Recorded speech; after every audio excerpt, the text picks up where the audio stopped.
සුබ දවසක් ඔයාලා හැමෝටම. මගේ නම ගයානි නිසංසලා. අද මම ඔයාලත් එක්ක කතා කරන්නේ 21 වෙනි සියවසේ ගුරු වෘත්තිය. මම නැත්තම් ECCD Teachers Role for 21st Century to Achieve SDGs 4.2. Teacher role. මොකද්ද මේ ගුරු භූමිකාව කියන එක තමයි අද මම ඔයාලත් එක්ක කතා කරන්නේ. ඉතින් ඔයාලට පේනවා ඉතින් මම පටන් විදියට මාතෘකා කීපයක් අරගෙන තියෙනවා. මම මුලින් කතා කරන SDG කියන්නේ මොකක්ද? ඉලක්ක එවැගේම SDG 4.2 යන්නේ මොකක්ද? ඊ වැදගත්කම ECCD කියන්නේ මොකක්ද? මේ ECCD කියන එක SDG 4.2 සඳහා බලපාන්නේ කොහොමද? භූමිකාව කියන්නේ මොකක්ද? ගුරු භූමිකාව කියන්නේ මොකක්ද? මේ දෙක අතර තියෙන වෙනස. ගුරුවරයා වෘත්තියක විදිහට පිළිගන්නේ ඇයි කියන එක ගැන අද මම කතා කරනවා. ඒ වගේම ගුරුවරයෙකුගේ මූලික කාර්යභාරය. ඒ වගේම 21 වෙනි සියවසේහි 20 වෙනි සියවසේ ගුරු භූමිකාව පිළිබඳවත් 21 වෙනි සියවසේ මුල් ළමාවිය ගුරුවරුන් සඳහා ළමුන්ට උගන්වීම සඳහා තිබෙනා ක්‍රමෝපායම් කිහිපයක් පිළිබඳවත් ජපන් මුල් ළමාවිය අධ්‍යාපනය හා ගුරු භූමිකාව ඒ වගේම ශ්‍රී ලංකාවේ මුල් ළමාවිය සංවර්ධන මධ්‍යස්ථානවල විෂය මාලාව කොහොමද ඉගෙනීම් ඉගැන්වීම් ක්‍රමය කොහොමද වෙනස් වෙන්න ඕනේ කියන එක ගැන අද මම මෙහිදී කතා බහ කරනවා. එහිදී පළවෙනි එක ගත්තොත් එහෙම අපි SDG කියන්නේ මොකක්ද? SDG කියන එක ගැන කතා කරොත් එහෙම SDG කියලා කියන්නේ තිරසාර සංවර්ධනය. එහිදී ගෝලීය ඉලක්ක කිහිපයක් තියෙනවා. එක්සත් ජාතීන්ගේ ගෝලීය අරමුණු 2030 වෙනකොට දුප්පත්කම තුරන් කිරීම, පෘථිවිය ආරක්ෂා කිරීම සහ සැමට සමෘද්ධිය සාතික කිරීම තමයි මේ ගෝලීය ඉලක්ක. Maybe target 4.2 by 2030 ensure that all girls and boys have access to quality early childhood development, care and pre-primary education so that they are ready for primary education. Maybe පිරිමි ළමයින්ට වගේම ගැහැණු ළමයින්ටත් සමානව ඉගෙනීමට අයිතියක් තිබෙනකම සඳහන් කරනවා. ඒ වගේම Sustainable Development Goal නැත්නම් SDG. The Sustainable Development Goals define the world we want. They apply to all nation and mean quite simply to ensure that no one is left behind. කියන්නේ 2030 වෙනකොට ලෝකයේ සියලුම රටවල් පහේ පෘථිවිය හා පුරවැසියන්ගේ ජීවිතය වැඩිදියුණු කර ගැනීමට පොරොන්දු වෙලා ඉන 2030 වර්ෂය වෙනකොට. ඒ සඳහා ඔවුන් 2015 දී එක්සත් ජාතීන්ගේ විසින් පෙන්වා දීලා තිනවා ජීවිත වෙනස් කරන අරමුණු 17ක්. එහිදී ඔවුන් ඒ සඳහා ඒ අරමුණු 17 ඉලක්ක 17 සඳහා ඒවා විධිමත් සිදු කිරීම සඳහා ඔවුන් අප වෙලා ඉන්නවා. ඒ වගේම තිරසාර සංවර්ධන ඉලක්ක එහෙම නැත්නම් SDG Sustainable Development Goals ලෙස මෙය හඳුන්වනවා. නැත්නම් මෙම ගෝලීය අරමුණු අතර අන්ත දුප්පත්කම තුරන් කිරීම, ජනතාවට වඩා හොඳ සෞඛ්‍ය සේවයක් ලබා දීම සහ කාන්තාවන්ට සමානාත්මතාවය ළඟා කර දීම මෙහි ප්‍රධාන අරමුණු වෙලා තියෙන ප්‍රධාන ඉලක්ක වෙලා තියෙනවා. ඒ වගේම කිසිවෙකුට අත නොයන බවට සාතික වීම සඳහා සියලුම රටවල් එකට වැඩ කිරීම මෙහි අරමුණ වෙලා තියෙනවා. ඒ වගේම අපි ගත්තොත් එහෙම SDG 4 වල වැදගත්කම. ඊළඟට අපි කතා කරොත් එහෙම SDG 4 කියන්නේ අධ්‍යාපනය. ඔයාලට පේනවා ඇති quality education. මේ අරමුණු 17 ප්‍රධාන එක අරමුණක් තමයි අත්‍යවශ්‍ය අරමුණ තමයි quality education අධ්‍යාපනය. This agenda provides for 7 goals including a new global goal education. This goal is to provide inclusive and equitable quality education and promote lifelong learning opportunities for all. Therefore, education contributes to reducing inequality and achieving gender equality. මේකෙන් කියන්නේ එක්සත් ජාතීන්ගේ සංවිධානයට අවශ්‍ය වන්නේ සෑම කෙනෙකුටම ඇතුළත් කළ හැකි සාධාරණ ගුණාත්මක අධ්‍යාපනයක් ලබා දීමයි. නම් SDG 4 කියන්නේ අධ්‍යාපනය. එහිදී සෑම කෙනෙකුටම දුප්පත් පොහොසත් ඕනම කෙනෙකුට අධ්‍යාපනය සමානව බෙදා දිය යුතුයි. මේක කියන්නේ ඒ ගැන. ඊළඟට අපි කතා කරමු SDG 4.2 කියන්නේ මොකක්ද? කතා කර SDG කියන්නේ මොකක්ද? Sustainable Development Goals. ඒ වගේම SDG 4 කියන්නේ මොකක්ද? Quality Education. SDG 4.2 කියන්නේ මෙහිදී සෑම ගෑණු ළමයෙකුම පිරිමි ළමයෙක්ටම පිරි ළමයට අධ්‍යාපනය ලැබෙන වගේම ගෑණු ළමයින්ටත් අධ්‍යාපනයක් හරියට සමානව ලැබෙන්න ඕනේ.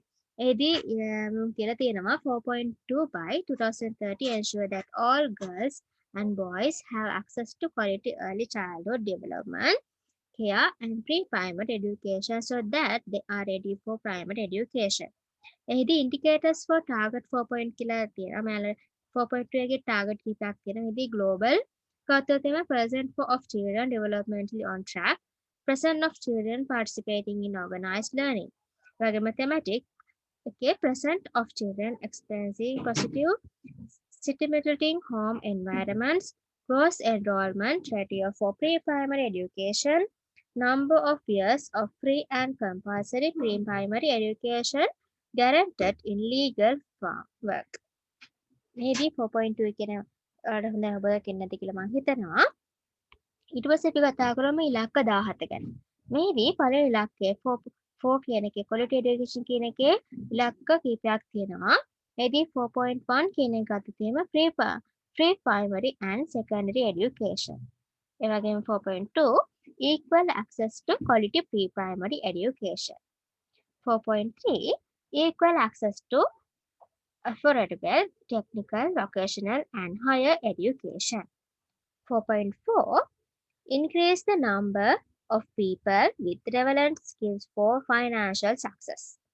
4.5 implement all discrimination in education. 4.6 universal literacy and numeracy. 4.7 education for sustainable development and global citizenship. 4.8 build and upgrade inclusive and safe school. 4.B expand higher education scholarships for developing countries. 4.C increase the supply of qualified teachers in developing countries. මේ තමයි 4 කියන එකේ quality education කියන එකේ target කීපයක් වලට මම හදලා දෙලා තියෙනවා. ඒ වගේම දැන් අපි කතා කරමු ඉලක්ක 4 ගැන. හතරවෙනි ඉලක්කය කියන්නේ සියල්ලන්ටම ඇතුළත් වන හා සමානව ගුණාත්මක අධ්‍යාපනයක් ලබා දීම සහ සැමට ජීවිත කාලය පුරාම ඉගෙනීමේ අවස්ථා ප්‍රවර්ධනය කිරීම. මෙහිදී මම කලින් ඔයාලට දැම්මා ස්ලයිඩ් එකක් 4 කියන කී ඉලක්ක කීපයක්. එහිදී අපි මේකෙන් තවදුරටත් විස්තර කරොත් එහෙම 4.1 කියන එක ගත්තොත් එම සියලුම ගැහැණු ළමයින් හා පිරිමි ළමයින්ට සමානාත්මක ප්‍රාථමික හා ද්විතීයික අධ්‍යාපනය සම්පූර්ණ හා අදාළ ඵලදායී වුණු ප්‍රතිඵල කරාගෙන යාමට වග බලා ගන්නා ලෙස මෙහි පොරොන්දු වෙලා තියෙනවා. ඒ වගේම 4.2 එක ගත්තොත් 10 වෙද්දී සියලුම ගැහැණු ළමයින්ට හා පිරිමි ළමයින්ට ප්‍රාථමික අධ්‍යාපනය සඳහා සූදානම් වන පරිදි ගුණාත්මක මුල් ළමාවිය සංවර්ධනය රැකවරණය පූර්ව ප්‍රාථමික අධ්‍යාපනය සඳහා ප්‍රයෝජන ඇත. 4.3 වන විට විශ්වවිද්‍යාලය ඇතුළු සියලුම කාන්තාවන්ට හා පිරිමින්ට දැරියකි හා ගුණාත්මක තාක්ෂණික වෘත්ති හා තෘතීයික අධ්‍යාපනය හා සඳහා සමාන ප්‍රවේශයක් සාතික කිරීම.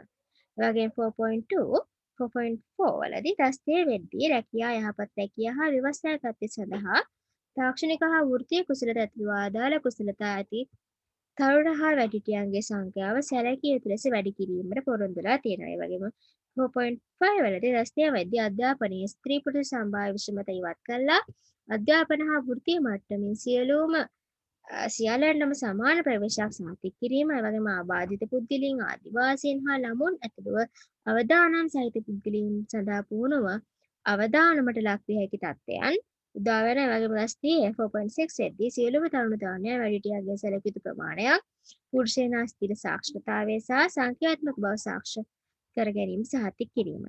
4.7 වන විට සියලු මෙගුළුම්කරුවන් ඇතුළු සිරසාර සංවර්ධනය පාදනය කිරීම සඳහා අවශ්‍ය දැනුම හා කුසලතා ළඟා කර ගැනීමට වග බලා ගන්නා ලෙස තිරසාර තරුණ සංවර්ධනය සහ තිරසාර ජීවන රටාව මානව හිමිකම් ස්ත්‍රී සමානාත්මතාවය සාමය හා විහිංසාවාදී සංස්කෘතියක් ප්‍රවර්ධනය කිරීමට පොරොන්දුලා තියෙන වගේම 4.8 ගත්තොත් එහෙම අධ්‍යාපන මාසම් ගොඩනැගීම හා වැඩි දියුණු කිරීම, ළමයා ආබාධිතභාවය හා ස්ත්‍රී පුරුෂ භාවය සංවේදී වන අතර සැමට සුරක්ෂිත අවිහිංසාවාදී ඇතුළත් සහ ඵලදායී ගුණ පරිසර සැපයීම. 4.B ගත්තොත් එහෙම 2020 වෙනකොට සංවර්ධනයෙන් පදින රටවලට විශේෂයෙන්ම වශයෙන් සංවර්ධන රටවලට කුඩා දූපත් සංවර්ධනයේ පවතින රාජ්‍යයන්ට හා වෘත්තීය පූර්ණ දුරස අධ්‍යාපන තුළත් වීම සඳහා අප්‍රිකානු රටවල් සංවාද රටවල් හනිකුත් සංවාදනයෙන් පදින රටවල තොතුරු සංවේදන තාක්ෂණික ඉංජිනේරු හා විද්‍යාත්මක වැඩසටහන්. 4.3 වනට 2030 වෙද්දි මුල් සංවාදනයෙන් පදින රටවල විශේෂයෙන් ආම වශයෙන් සංවාදන රටවල ගුරු පුහුණුව සඳහා ජාත්‍යන්තර සහයෝගීතාවය ඇතුළු සුදුසුකම් ලත් ගුරුවරුන්ගේ සැපයීම සැලකිය ලෙස වැඩි කරයි. කුඩා දූපත් සංවාදනය වන ජනපද මොවුන් නිර්මාණවල ඒ වගේම ඊළඟ කතා කර SDG කියන්නේ මොකක්ද? SDG 4 කියන්නේ මොකක්ද? SDG 4.2 කියන්නේ මොකක්ද? ඒ වගේම SDG 4 වල ඉලක්ක කීපයක් ගැන කතා කරා. දැන් අපි කතා කරමු ECCD කියන්නේ මොකක්ද කියලා. Early Childhood Care and Development ECCD පූර්ණ ළමාවිය රැකවරණය හා සංවර්ධනය. මෙහිදී පිළිසිඳ ගැනීමේ නම් වයස අවුරුදු 5 දක්වා ළමුන්ගේ ශාරීරික ප්‍රජානන සමාජීය සභාෂාමය හා චිත්ත වේග සංවාදනය ඇතුළු සමස්ත සංවාදනය ලෙස මුල් ළමයිව රැකවරණ හා සංවාදනය ECCD කියන එක අපිට හඳුන්වන්න පුළුවන්. එහිදී මුලින්ම ගත්තොත් එහෙම early childhood පූර්ණ ළමාවිය ගැන මුල් ළමාවිය කියලා කියන්නේ දරු ප්‍රසූතිය ඉඳන් කියන්නේ වයස අවුරුදු 0 ඉඳන් 5 දක්වා. ජාත්‍යන්තර මේක ගත්තොත් එහෙම අවුරුදු 8 දක්වා. නමුත් ලංකාවේ අවුරුදු 5 දක්වා තමයි මුල් ළමයිව කියලා සැලකන්නේ. මෙහිදී දරුවෙකුගේ ජීවිතයේ කාල පරිච්ඡේදය ලෙස කියන්න පුළුවන්. ECCD කියලා මේකෙන් 8 දක්වන්නේ මේ වයස් පරාසය ඇතුළත් කිරීමේ හෙත් එකක් තියෙනවා. මොකක්ද හෙත් එක ගත්තොත් එහෙම ගැන අපි කතා කරමු. ඊට පස්සේ දැන් අපි කතා කරමු රැකවරණය කියන එක. කෙයා රැකවරණය කියන්නේ දරුවන්ගේ සෞඛ්‍ය හා පෝෂණය. ඔවුන්ගේ විකාශන චිත්ත වේගීය හා සමාජීය හැකියාවන් මෙන්ම ඔවුන්ගේ මනස වැනි අධ්‍යාපනයට වඩා අමතර දෙයක් වන අතර ප්‍රතිපත්ති සම්පාදකීන් හා වැඩසටහන් සපයන්නන් පෙරපාසල් අධ්‍යාපනය සම්බන්ධයෙන් පමණක් මෙහිදී සිතනවා. ඒ තියෙනමුට රැකවරණය ලබා දී යුතු ගැන තමයි මෙහිදී සලකන්නේ. කෙටිම හැඳින්වුවත් කියන්න පුළුවන් වෙන්නේ ඒ වගේම සංවාදන ඩෙවලොප්මන්ට් එක ගත්තොත් එහෙම සංවාදනය කියලා කියන්නේ පාසලේ මිනිසුන් හා වස්තුන් සමග චලනය, සිතීම, හැඟීම හා අන්තර්ක්‍රියාකාරීත්වයේ සංකීර්ණ මට්ටම් ප්‍රගුණ කිරීමට දරුවා පැමිණෙන වෙනස් වීමේ ක්‍රියාවලියට තමයි අපි සංවාදනය කියලා කියන්නේ. ඔයාලා දන්නවා ළමයා පොඩි කාලේ වගේ නෙමෙයි දැන් ටික ටික ළමයා සංවාදනය වෙනවා. ඉතින් ළමයා අනිත් කෙනෙක්ත් එක්ක කොහොමද අන්තර් සම්බන්ධතාවය පවත්වන්න ඕනේ, ක්‍රියා කරන්නේ කොහොමද, අනිකා ගැන හිතන්නේ කොහොමද, වගේම පරිසරයේ මිනිස්සු ආශ්‍රය කරන්නේ කොහොමද මේ හැම දෙයක් ගැනම එක එක මට්ටම් වලදී ළමයා ප්‍රගුණ කරනවා. අත්දැකීම් ලබනවා. මෙහෙර ළමයා සංවාදනය වෙනවා. ඊළඟම ගත්තොත් මේ SDG 4.2 කියන එක ECCD වලට බලපාන්නේ කොහොමද ගත්තොත් SDG 4.2 ECCD සඳහා වැදගත් වෙන්නේ ගුණාත්මක අධ්‍යාපනය. නැත්නම් තිරසාර සංවාදනයේ පදනම තමයි ගුණාත්මක අධ්‍යාපනය ළඟා කර දීම. එහිදී තිරසාර සංවාද ඉලක්කය තමයි මෙන්න මේක මම කලින් කතා කරා. එහිදී ප්‍රතිපත්තිමේ වැදගත් වීමක් ලෙස අධ්‍යාපනය කියන්නේ ස්වයං විශ්වාසයක් ලැබිය හැකි කුසලතා වැඩිදියුණු කිරීමෙන් ආර්ථික වර්ධනයට වඩා හොඳ ජීවනෝපායන් සඳහා අවස්ථා විවෘත කිරීම ජනතාවගේ ජීවිත වැඩිදියුණු කිරන බල ගුණකයක් තමයි ඒ ගුණාත්මක අධ්‍යාපනය කියලා කියන්නේ. ඒකී 2030 වෙද්දී තිරසන සංවාද ඉලක්කය තමයි සියලුම පිරිමි හා ගැහැණු ළමයින් විසින් ප්‍රාථමික හා ද්විතීයික අධ්‍යාපනය සම්පූර්ණ කිරීම. සහතික කිරීම හා සෑම කෙනෙකුටම ගුණාත්මක තාක්ෂණික හා වෘත්ති අධ්‍යාපනය සඳහා ප්‍රවේශය සඳහා සමාන ප්‍රවේශයක් සහතික කිරීම. එහිදී ප්‍රතිපත්තිමය වශයෙන් මැදිහත් වීමක් සඳහා ප්‍රවේශය වැඩිදියුණු කිරීම සහ ගුණාත්මක භාවය වැඩිදියුණු කිරීම මෙන්ම ස්ත්‍රී පුරුෂ සමාජවාද අසමානතාවයන්, ආහාර අනාරක්ෂිතතාවය සහ සන්නද්ධ ගැටුම් වෙතට බාධාකාම කිරීම මෙහිදී අත්‍යවශ්‍ය වෙනවා. එහිදී දැන් කතා කරමු මේ භූමිකාව හා ගුරු භූමිකාව කියන එක අතර වෙනස. භූමිකාව කියලා කියන්නේ කාර්යභාරයන් හා බැඳුණු චාර්යා රටා ලෙස. ඒ වගේම යම්කිසි වෘත්තියකට හෝ සේවාවකට අයත් වෙන තනතුරේ හෝ නිලයෙහි කාර්යභාරය තමයි භූමිය කියලා කියන්නේ.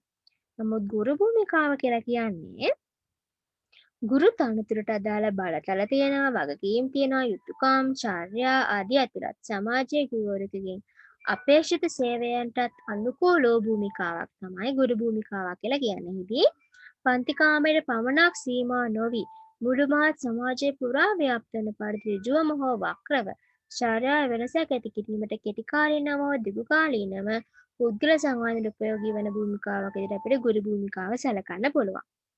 ගුරු භූමිකාවේ ගතික බව ගත්තොත් ගුරු භූමිකාව නිශ්චිතයි.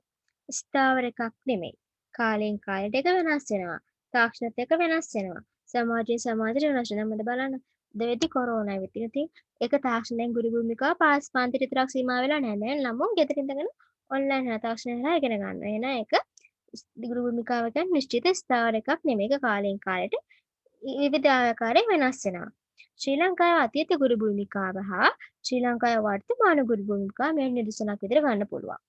ඒ වගේම ගුරු භූමිකාවේ ගතික බවට බලපාන සාධක ගත්තොත් එහෙම සිසුන්ගේ අපේක්ෂාවන්, දෙමාපිය අපේක්ෂාවන්, පරිපාලකයින්ගේ අපේක්ෂාවන්, රජයේ අපේක්ෂා හා ප්‍රතිපත්ති, අධ්‍යාපනය පිළිබඳ ජාත්‍යන්තර සංවිධානවල අපේක්ෂා මේ හැම දෙයකින්ද ගුරු භූමිකාව නිරන්තරයෙන් කාලෙන් කාලයට වෙනස් වෙනවා, ගතික වෙනවා. මේ ගුරුවරයා වෘත්තියක විදිහට පිළිගන්නේ ඇයි? මොන හේතුවක් හින්දාද ගුරුවරයා වෘත්තියක විදිහට පිළිගන්නේ? ඒකට හේතු කීපයක් තියෙනවා. බුද්ධිය හා මනස මෙහෙයවනවා. ඒ වගේම ප්‍රජා විසින් ඔහු පිළිගන්නවා. අත්‍යවශ්‍ය ප්‍රජා සේවාවක් තමයි ගුරු වෘත්තිය කියන්නේ. ඒ වගේම වගකීම් සහිතයි, වැටුප් ලැබෙනවා, ස්වයං පාලනයක් තියෙනවා, ස්වාධීනත්වයකින් යුක්තයි, ප්‍රතිභාපූර්ණයි, අඛණ්ඩව පුහුණු ලබනවා. ඒ වගේම කාර්යක්ෂමතාවයි, ඵලදායි. වගේම වෘත්තික භාවයේ ගෞරවයක් තියෙනවා. මේ ගෞරවය ආරක්ෂා කරනවා. අදාළ ප්‍රමිතීන් හා සුදුසුකම් නිකම්ම ගුරුවරයෙක් වෙන්න බෑ. කෝස් එකක් කරන්න ඕනේ, ඩිප්ලෝමා කරන්න ඕනේ. මේ හැම දෙයක් කරාම පුහුණුව ලබන්න ඕනේ. සුදුසුකම් තියෙන්න ඕන. ගුරුවරයෙක් වෙන්න. ඒ වගේම ප්‍රජාවගේ හා රටේ සංවර්ධනය කොටස් කරේක විදිහට වැඩ කරනවා. ඒ වගේම ඊළඟ කණ්ඩායම් වල ගැටලු අවශ්‍යතා හා සංවාදනය සඳහා යොමු වෙනවා. මේ හැම දෙයක්ම මේ ගුරු වෘත්තියක විදිහට පිළිගන්න සාධකවල අපිට සලකන්න පුළුවන්. ඊළඟට අපි කතා කරමු ගුරුවරයෙකුගේ මූලික කාර්යභාරය. මොකක්ද ගුරුවරයෙකුගේ මූලික කාර්යභාරය? වන්නේ සිසුන්ට ඉගෙනීමට උපකාර වන පන්ති කාමර උපදෙස් ලබා දීම. පන්ති කාමරයට උපදෙස් ලබා දීම. මේ සාක්ෂාත් කර ගැනීම සඳහා ගුරුවරුන් ඵලදායී පාඩම් සකස් කරනවා.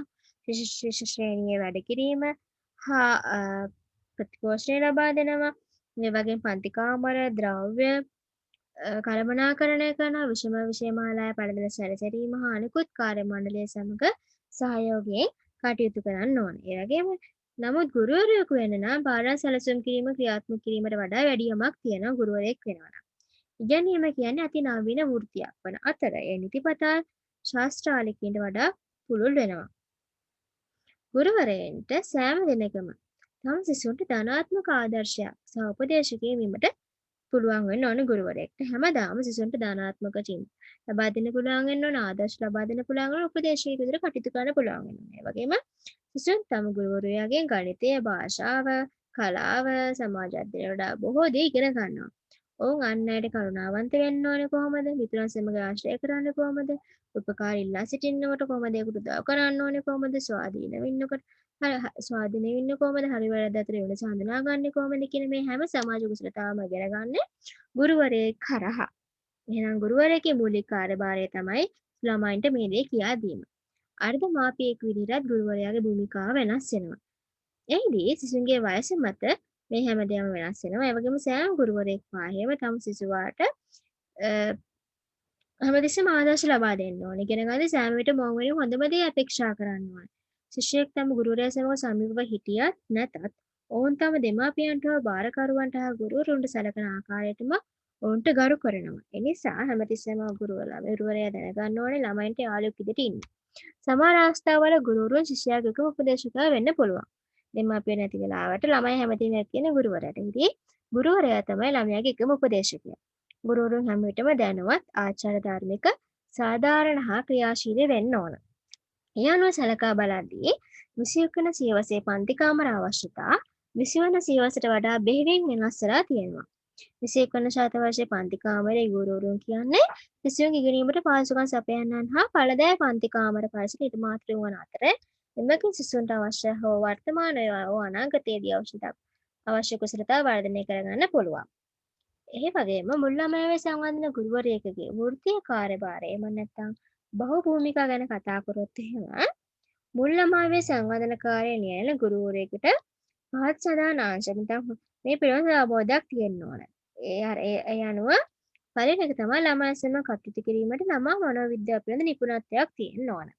ඒකෙන් කියන්නේ ළමා මනෝවිද්‍යාව හොඳ අවබෝධයක් ගුරුවරයාට තියෙනවා. පිටපස්සට එන තමන් පෙරපස කරන ළමයින් පිළිබඳව නියම වැටහීමක් ලබා ගැනීමට ළමයාගේ මනස කියවීමේ හැකියාවක් ගුරුවරයාට තියෙන්න ඕන. ඒ වගේම දෙවෙනි කාරණේ මේ පළවෙනි බහුභූමිකාව යටතේ ළමයා සෙම කටයුතු කිරීම ළමා මනෝවිද්‍යාවේ නිපුණත්වයෙන් ගත මේකේ පළවෙනි එක ගත්තාම අපි දැන් කතා කරා ළමයාගේ මානසික කීමේ හැකියාව ගුරුවරයාට තියෙනවා නේ. එහිදී ළමයා නියම අන්දමට හඳුනා ගැනීමට පුළුවන් වෙනවා නේ. ඊට පස්සේ දෙස බැලුව බැලමට එසින්දි කුඩා ළමයි සෑම එක සමාන විදිහට අපිට පේනවා. නමුත් ඒ හැම ළමෙම එක වගේ නෑ. එක් අයෙකුට එක් අයෙක් වගේ නෙමෙයි අනිත් එක්ක නෑ. ගොඩක් වෙනස්. ඒ ළමයා තුළ ඕටම විශේෂ විවිධ ලක්ෂණ තියෙන්න පුළුවන්. ළමයි පිළිබඳ පොදු ලක්ෂණ ඒ ළමයාට විශේෂ පෞද්ගලික රසණක් හඳුනාගත් විට පොදුවේ පන්තිය සමගත් පෞද්ගලිකව ඒ ළමයා සමගත් කටයුතු කළ යුතු ආකාරය වටහා ගැනීමට වගේම හොඳ අවබෝධයක් ලබා ගැනීමටත් ඒ අනුව ක්‍රියා කරන්නත් පෙරපසක් ගුරුවරයෙකුට පුළුවන් වෙනවා. ඒ වගේම ළමයාගේ සමාජ පසුබිම ගැන, දෙමාපිය සමාජ මට්ටම ගැන මේ හැම දෙයක් ගැනම ගුරුවරයාට හොඳ වැටහීමක් තියෙනවා. ඒ වගේම ළමයා කියන්නේ වැඩෙන ජීවියෙක්.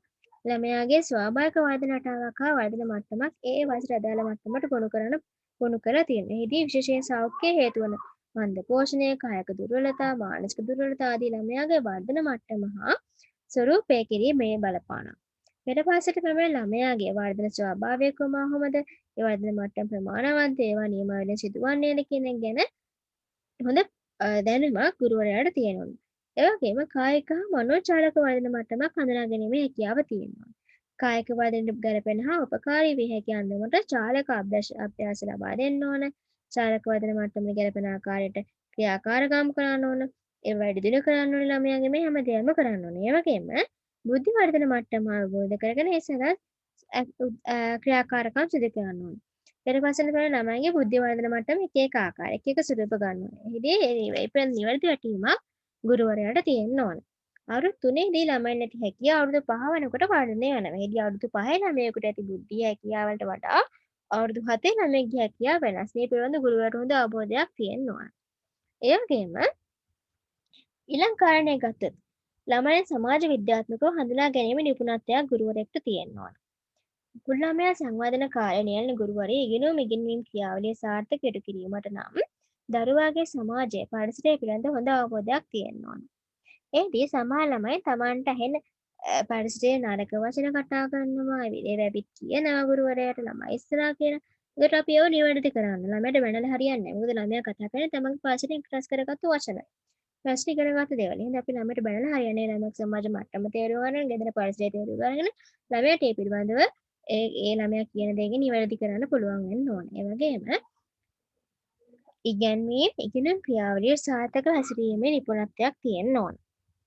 මේකෙන් කියන්නේ මනෝවිද්‍යාව දැනුම් ප්‍රයෝග කරගෙන අධ්‍යාපන ක්‍රියාවලිය නිවැරදිව හසුරාගත හැකි අන්දම ගැන ඔබගේ අවධානය යොමු කිරීම සඳහා සාර්ථක ලෙස අධ්‍යාපන ක්‍රියාවලිය සකස් කරගන්න පුළුවන් වෙනවා. ඒ කියන්නේ පෙරපසට වෙන ළමයි නිවැරදිව හඳුනා ගන්න පමණක් නෙමෙයි ඕන්ට ගැළපෙන අන්දමට ඉගෙනීම් ක්‍රියාවලියක් හඳුනන පාඨයක් සකස් කිරීමත් ගුරුවරයාගේ කාර්යභාරයයි. පෙරපසිත ප්‍රියජනක ආකාරයෙන් ප්‍රීතිජනක ආකාරයෙන් ළමයින්ට ආශිතන ස්ථාන බවට පත් කර ගන්න. වගේම ඒ වගේම ළමා ක්‍රියාකාරකම් හැම අවශ්‍යතා ළමයි ඉගෙන ගන්න ආකාරය පිළිබඳව දැටීමක් පෙරපස ගුරුවරයෙක්ට තියෙන්න ඕන. ඒ වගේම ඊළඟ කාරණේ ගත්තොත් එහෙම ළමා කුසලතා තක්සේරු හා ඇගීම් ක්‍රම පිළිබඳ නිපුණත්වය. මෙහිදී මුල් ළමයි දරුවෙකුගේ සමස්ත සංවාදය නිසි පරිදි සිදුවනවාද නිශ්චය කර ගැනීම සඳහා සුදුසු ඇගීම් ක්‍රම පිළිබඳ පැහැදිලි අවබෝධයක් ගුරුවරයා සිදු වෙන්න ඕන. උදාහරණයක් ගත්තොත් එහෙම ශ්‍රී ලංකාවේ ළමු සඳජාතික මුල් ළමයි සංවාද සමිති මැන බැලීම සඳහා තිබෙන අවශ්‍යක සුදුසු නිරීක්ෂණ හා ගවේෂණ ක්‍රම ඔස්සේ මැන බැලීමට කුසලතාවය ගුරුවරයෙකුට තියෙන්න ඕන. ඒ වගේම සටල උසක් තියලා ළමයට ඒක යන්න පුළුවන්. ඒකෙන් ළමයාගේ බැලන්සිං එක කොහොමද? ශරීරේ බැලන්ස් කරගන්න යා කොහොමද? ඒ වගේම සමානාත්මතාවය මට්ටමේ ළමයින්ට මම කොහොමද ළමයාට උගන්වන්නේ? ළමයාගේ වයසට ගැලපෙන ආකාරයට මම කොහොමද උගන්වන්න ඕනේ කියන දේ පිළිබඳව අවබෝධයක් පෙරපස ගුරුවරයෙකුට තියෙන්න ඕනේ. ඒ වගේම පෙරපසල විෂය මාලාව පිළිබඳව හොඳ නිපුණත්වයක් තියෙනවා. ලොකු ළමයන්ට උගන්වන විදිය පෙරපස ළමයට උගන්වන්න හරියන්නේ නැහැ. එහිදී ළමයාගේ සමස්ත සංවාදන අදාළ වන සංවාදන අංශ අනුවංශ විශේෂාංශ සංවාදනය කිරීම සඳහා අදාළ ක්‍රියාකාරකම් සංවිධානය කිරීම තමයි සුදුසු විෂය මාලාව පිළිබඳව හොඳ අවබෝධයක් ගුරුවරයෙකුට තියෙන්න ඕනේ මේ සඳහා. ඊළඟට අපි කතා කරමු 21 වන සියවසේ ගුරු භූමිකාව. 21 වන ශතවර්ෂයේ පන්ති කාමර නිර්මාණය කරලා තියෙන 21 වන සියවසේ රැකියා ස්ථානට ඇතුළු වී ගෝලීය පරිසරයක ජීවත් වීමට අවශ්‍ය දේ සිසුන්ට අත්විඳිය හැකි බැවින්. බැවින් විසිය කරන සියවසේ පන්ති කාමරයේ ලක්ෂණ විසිවන සියවසේ පන්ති කාමරයේ තරම් ඒ වගේ වෙන්නේ නැහැ. මොකද වර්තමානයේ අතීත ගුරුතුමෝ ඔවුන්ගේ භූමිකාවන් හා චරිත අනුව බොහෝ වෙනස් වෙලා තියෙනවා. එහිදී පළමුවෙන්ම හා ප්‍රධාන වශයෙන් ගුරුතුමෝ වර්තමානයේ අතීතයේ ගුරුවරුන්ගේ කාර්යභාරය වගකීම එකිනෙකට වෙනස්. වර්තමානයේ බොහෝ ගුරුවරුන් අතීතයේ ගුරුවරුන් වගේ නෙමෙයි. අද ගුරුවරුන් සිසුන්ට ඉගැන්වීම, කඩදාසි වැඩ කිරීම, පාඩම් සැලසුම් කිරීම, ඒ වගේම නිවසේ දිහා සතිය අන්තිම පවා වැඩ කටයුතු සමග කටයුතු කරනවා. අනෙක් අතට අතීතයේ ගුරුවරුන් වර්තමානයේ වඩා අඩු වගකීම් දරමින් හිටියා. නිදසුනක් වශයෙන් අතීතයේ ගුරුවරුන් ඔවුන් උදේ සිසුන්ට ඉගැන්වීම, ඔවුන්ට ගෙදර ලබා දීම සහ පාසලෙන් පසු ආපසු ගෙදර යාම. නමුත් වර්තමානයේ ගුරුවරුන් අතීතයේ ගුරුවරුන් වගේ වෙනස් වෙන්නේ නැහැ. තම ප්‍රධාන වෙනස මොකද? ළමයින් සමග සාකච්ඡා කරලා ප්‍රශ්න අහලා තමයි ළමුන්ට ඒක ඉගෙන ගන්න දේ ආසිත විදිහට තමයි වර්තමාන ගුරුවරු උගන්වන්නේ. ඒ තමයි ඔවුන්ගේ ප්‍රධාන වගකීම. ඊළඟට අපි කතා කරමු විෂය කරන සියවසේ මුල් ළමාවියේ ගුරුවරු. තදා ක්‍රමපයන් 6ක් තියෙනවා. එහිදී විෂය කරන සියවස් සාර්ථකත්වය සඳහා අවශ්‍ය කුසලතා ළමයි තුළ වර්ධනය කරන සඳහා ගොරපිතාවේසී කටයුතු කරමින් සිටී. වෙනස් වන තාක්ෂණයට පාසල අනුගත වීම සඳහා අවශ්‍ය දක්ෂතාවයන් ළමයින් තුළ ඇති කිරීම අත්‍යවශ්‍යයි. ඊට අමතරව විචාරාත්මක චින්තනය, නිර්මාණශීලීත්වය, ගැටලු නිරාකරණය, sannivedanaya, භාෂාවාදී කුසලතා දිරිගාන අන්දමින් ගිනී පරිසරයක් සලසා දීමට ගුරුවරුන් බලා ගන්න ඕනේ.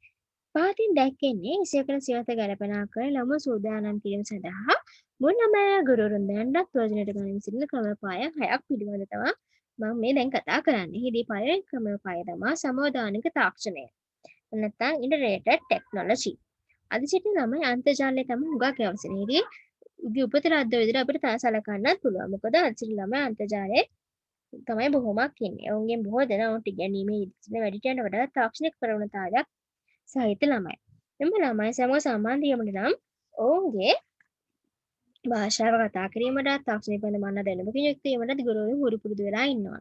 ඕනෑම නව සංවාදනයක් තුළදී සිදුවන ලෙසින්ම නවතම තත්ත්වයන් මුහුණ දෙන සඳහා බොහෝ ගුරුවරුන් කරන තාක්ෂණය සම්බෝධනය කිරීම. මේ චලනය පමණක් හුරු පුරුදු වීමයි. කෙසේ වුවත් සාර්ථකත්වය අත්පත් කර ගැනීමට නම් චලනය පමණක් ප්‍රමාණවත් වෙන්නේ නැහැ. මොකද පවත්නා විවරයන් පිළිබඳ මනා දැනුමක් වගේම ඉගෙනීම වැඩිදුන කරන සඳහා ප්‍රයෝජනට කටයුතු වන්දන පිළිබඳව මනා අවබෝධයක් ඔවුන්ට තියෙන්න ඕනේ. මේක තමයි සම්බෝධානික තාක්ෂණය. ඊළඟ එක තමයි සහයෝගී ඉගෙනීමේ ක්‍රම. එහෙම නැත්නම් cooperative learning structures. එහිදී ගුරුවරයා කේන්ද්‍රගත වීම. නැත්නම් ගුරු කේන්ද්‍රීය අධ්‍යාපනයක් නෙමෙයි තියෙන ශිෂ්‍ය කේන්ද්‍රීය අධ්‍යාපනයක් තමයි දැන් නිර්මාණය වෙලා තියෙන්නේ. එහිදී සහයෝගී ඉගෙනීම සාර්ථක කරගත හැක්කේ ශිෂ්‍යයන් අතර අන්තර් ක්‍රියා දිරිගැන්වීම. ගුරුවරයා එක් ළමයින් අදහස් විමසන වෙනුවට අද වැඩි වශයෙන් සිදුවන්නේ මිත්‍රී සමග හෝ කණ්ඩායම් වශයෙන් හෝ සාකච්ඡා කිරීම. එමගින් සහභාගීත්ව මට්ටම ඉහළ තැනක් ගන්නවා. ශිෂ්‍යයෝද ගුරුවරුන් තරමට මානසික කටයුතු කරනවා. ගුරුවරයා ප්‍රධාන චරිත බවට පත් වෙන වෙනකොට අද ක්‍රියා කරන්නේ පහසුකම් සලසන ලෙසටයි. ඒතකොට ගුරුවරයා කියන්නේ අද වෙනකොට ප්‍රධාන චරිතයක්. නමුත් ඔහු කරන්නේ පහසුකම් සැලසීම. එමගින් කණ්ඩායම් හැඟීම් හා පන්ති හැඟීම් මෙන්ම කාර්ය සිද්ධියද ඉහළ යනවා. ඒ වගේම ඊළඟ කාරණේ තමයි විෂමතාවලට ගැලපෙන ඉගැන්වීම. differentiated instruction. පන්ති සිටින සිසුන්ගේ ප්‍රත්‍යේක අවශ්‍යතා අනුව ඉගෙනීමේ අත්දැකීම් වෙන් කර ලබා දීමට ගුරුවරයාට හැකි වෙන්න ඕන. එෙහිදී ප්‍රධාන විලාස තුනක් තියෙනවා. එනම් දෘශ්‍ය, ශ්‍රව්‍ය හා කාය චලන. ළමයින්ගේ ප්‍රජාන ඉගෙනීමේ විලාස cognitive learning styles of children යන්නේ පැහැදිලි කරන්නේ මේ එක් වර්ග සිසුන්ගේ ලක්ෂණ හා ඔවුන්ගේ වඩාත්ම දියුණුවක් ලබාගත හැකි ක්‍රියාකාරකම් වර්ගය තෝරාගෙන ළමයින්ගේ සූදානම් මට්ටමට ගැලපෙන ආකාරයෙන් පැවරුම් කිරීමටද ගුරුවරයාට මෙහිදී හැකියාවක් තියෙන්න ඕන. ඒ වගේම ඊළඟ කාරණේ තමයි සහයෝගී ඉගෙනීමේ ක්‍රම. මෙහිදී goal setting කියලා කියන්නේ තමන්ගේ ඉගෙනීම මේ වගකීම දරුවන්ට බාර කර ගැනීමට ඔවුන් දිරිගැන්වීම. ඒ වගේ විෂය මිශ්‍රිත ඉගෙනීමක් කියලා කියන්නේ cross curriculum teaching. එහිදී එක් විෂය තනිතනිව ඉගෙනීම වෙනුවට බහුවිධ විෂයන් එකවර ඉගෙනීමක් හරහා ළමයින්ගේ කුසලතා වර්ධනය වෙනවා කියලා තමයි ඔවුන් මෙහිදී සලකන්නේ. ඒ වගේම ඊළඟට අපි කතා කරමු ඉගෙනීම තක්සේරු කිරීම. assignment for learning. එහිදී ඉගෙනීම තක්සේරු කිරීම හෙවත් සම්භාවන තක්සේරු කරන formative assessment.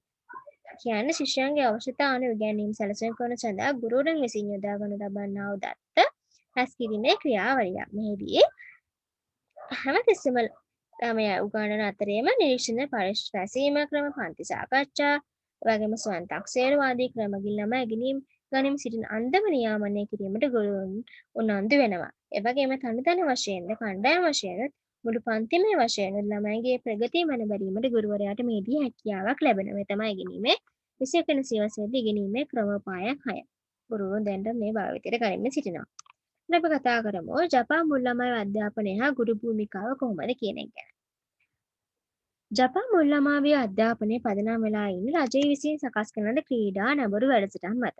මේදී මුල් ළමාවිය අධ්‍යාපන සැකසුම් වලදී ගුරුවරුන් දරුවන්ට සෞඛ්‍ය සම්පන්න ආරක්ෂිතා ප්‍රීතිමත් ජීවිතයක් සඳහා අවශ්‍ය මූලික පුරුදු හා ආකල්ප ඉගැන්විය යුතු අතරම කණ්ඩායම් නැඹුරු පශ්චාත්තල සෙල්ලම් කිරීම තුළින් සෞඛ්‍ය සම්පන්න මනසක් හා ශරීරයක් වර්ධනය කර ගැනීමට ඔවුන්ට උපකාර කළ යුතු බව එවැනි අධ්‍යාපන මාර්ගදර්ශකයන් පෙන්වලා දීලා තියෙනවා. ඒ හේතුන් නිසා පරිගණක ඇතුළත් තාක්ෂණයේ ජපානයේ ළමුන් සඳහා ක්‍රීඩාවේ කොටසක් ලෙස සැලකනවා. මූලික පරිශ්‍රය නම් දිස් පරිගණක මුද්‍රිකාංග මගින් දරුවන්ට අව්‍යාජ හා සෙල්ලක්කාර ඉගෙනුම් අත්දැකීම් ලබා දිය යුතු අතර එම තාක්ෂණය මගින් ළමයින් එකිනෙකා සමග සමබරතාවය වැඩි කරගන්නේ කොහොමද කියන එක පිළිබඳවත් කණ්ඩායම් නැඹුරු පරිසරයක අන් අය සමග සුහදතාවය වැඩි කර ගැනීමට ඇති කැමැත්තත් මෙහිහරහා ප්‍රවර්ධනය වෙනවා. ඒ වගේම ජපාන් අධ්‍යාපන මාර්ගදර්ශක සඳහන් කරන්නේ රඳුරු පාසල් අධ්‍යාපනයේ මූලික පරදාර්ශය තමයි දරුවන්ගේ ස්වභාව අවබෝධ කර ගැනීම හා ඒ අනුව ඔවුන් දැනුවත් කිරීම. එහිදී මේ පරමාදර්ශ සඳහන් වන ළමයන් ක්‍රීඩා තුළ ඉගෙන ගන්නා බවත් එම ක්‍රීඩාව ඔවුන්ගේ ස්වච්ඡා ක්‍රියාකාරකම් බවත් එවැනි ක්‍රියාකාරකම් මනස සහ ශරීරය අතර සමතුලිතතාවයන් සඳහා අඩිතලම් නිර්මාණය කරන බවත්. එහිදී කුඩා කල සිටම දරුවෙක් ජීවිතයේ සඳහා අත්‍යවශ්‍ය ගොඩනගන ඇත හැකි අතර අනෙක් සියල්ල ගොඩනගා ගන්න ලබනවා. දෙමාපියන්ගේ මැදිහත් වීම ඇතිව මුල් ළමයි අධ්‍යාපනය මගින් ජපාන් ජාතිකයන් ජීවත් වීමේ බලය ලෙස හඳුන්වන ආකල්පය දරුවන් ලබා දීමට උත්සාහ ගන්නවා. ජපාන් මුල් ළමයි අධ්‍යාපනයේ ප්‍රධාන අවධානය යොමු වී ඇත්තේ දරුවන්ගේ අධ්‍යාපන කුසලතා ඉගෙනීමට වඩා මේ මූලික මානව ගුණාංග වර්ධනය කිරීමට මඟ පෙන්වීම සඳහා තමයි මොවුන්ගේ ප්‍රධාන අවධානය යොමු වෙලා තියෙන්නේ. එහිදී ශ්‍රී ලංකාවේ මුල් ළමයි මධ්‍යස්ථාන කියන සලකා බැලීමේදී බොහෝ පෙර පාසල් දරුවන් පොතට පමණක් සීමා වෙලා එනවා. කිසිදු බාහිර ක්‍රියාකාරකම් කරන්න ඉඩ සැලසෙන්නේ නැහැ. ඔවුන් පොතට පමණක් සීමා වෙලා ඉන්නේ හින්දා පන්ති කාමරේ සිටිනා අනෙක් දරුවන් සමග සායකින් හා සතුටින් විනෝදයෙන් කාලය ගත කරන්නේ කොහොමද කියන ගැන හොඳ අවබෝධයක් නැහැ. පන්ති කාමරේ සිදු කරනා ක්‍රියාකාරකම්ෙන් දරුවන් තුළ සහයෝගීතාවයක් ඇති වෙනවා. ජපානයේ වගේ රටවල පෙර පාසල තුළ සෑම ගුරුවරයෙකුගේ මූලික පරමාර්ථය වෙලා තියෙන්නේ දරුවන්ට අධ්‍යාපන කුසලතා ඉගෙනීමට වඩා මූලික මානව ගුණාංග කොහොමද කෙනෙක් ආශ්‍රය කරන කෙනෙක් කතා බහ කරන්නේ කොහොමද කියන එක මේ මූලික මානව ගුණාංග වර්ධනය කිරීම සඳහා තමයි ප්‍රධාන වශයෙන් ළමයින්ට මඟ පෙන්වන්නේ මේ සඳහා. හරි. ඊළඟට අපි කතා කරමු ශ්‍රී ලංකාවේ මුල් ළමයි මධ්‍යස්ථාන විෂය මාලා 6 ඉගෙන ඉගෙනීම් ක්‍රම වෙනස් වෙන්නේ කොහොමද කියන එක ගැන. මේදී පෙර පාසල විෂය මාලා තුළ ක්‍රියාකාරකම් වලට මූලිකත්වයක් දෙන්න ඕනේ. ඒ වගේම දරුවන් තුළ අන් අය කෙරෙහි දයාව කරුණාව ඇති කිරීම වගේම ආගමික වැඩසටහන් වලට හා සමාජීය ක්‍රියායන් කෙරෙහිද ළමයා නැඹුරු කරන්න ඕන. ශාරීරික වර්ධනය හා සිත කුසලතා සංවර්ධනය කරන්න ඕන. යහගුණ වගා කිරීම හිත්කර පරිසරයක් නිර්මාණය කරන්න ඕන. නිර්මාණශීලී හැකියාව වර්ධනය කරන්න ඕන. පන්ති කාමරේ සිදු වෙන ක්‍රියාකාරකම් ආශ්‍රයෙන් යහපත් ආචාර්ය හැසිරීම රටාවක් සඳහා ළමයිව නැඹුරු කරන්න ඕනේ. ශාස්ත්‍රීය සමගත සමානතාවය වර්ධනය කරන්න ඕනේ. ඒ වගේම ආකාරයට සාධනය කරන්න ඕනේ. පස්චමක ගිණුමකින් ක්‍රියාකාරකම් විෂය මාලාව තුළ ඇතුළත් කරන්න ඕනේ. මේ හරහා ශ්‍රී ලංකා මුල් ළමයි මධ්‍යස්ථාන විෂය මාලාව ඉගෙනීම ගැනීම ක්‍රම වෙනස් වෙනවා. මේ වගේ කීපයක් අපිට යොදා ගන්න පුළුවන්. හරි ඊළඟට බලමු මම අද ඔයාලත් එක්ක කතා කර SDG කියන්නේ මොකක්ද? SDG 4 කියන්නේ මොකක්ද? SDG 4.2 කියන්නේ මොකක්ද? 4 වල තියෙන ඉලක්ක කීපයක් ගැන කතා කරා. ඒ වගේම ගුරුවරයෙක් කියන්නේ කවුද? ගුරුවරේ වෘත්තිය කොහොමද? ඒ වෘත්තියේ භෞගෝමිකා මොනවද? ඒ වගේම ගුරුවරේ කාර්යභාරය මොනවද? වෘත්තීය වශයෙන් ගුරුවරයා කොහොමද වෙන් වෙන්නේ? ඒ වගේම මම කතා කරා ශ්‍රී ලංකාවේ මුල් මධ්‍යස්ථාන විෂය මාලාව පිළිබඳව. ඒ වගේම ජපානයේ වගේ කොහොමද රටක ළමයිගේ අධ්‍යාපන සිදු කරන්නේ කියන එක ගැන. ඒ වගේම 21 සියවසේ ගුරුවරයෙක් දැන්ටත් ප්‍රයෝජන ගන්න ක්‍රමෝපාය 6ක් පිළිබඳව මම ඔයාලත් එක්ක අද කතා බහ කරා.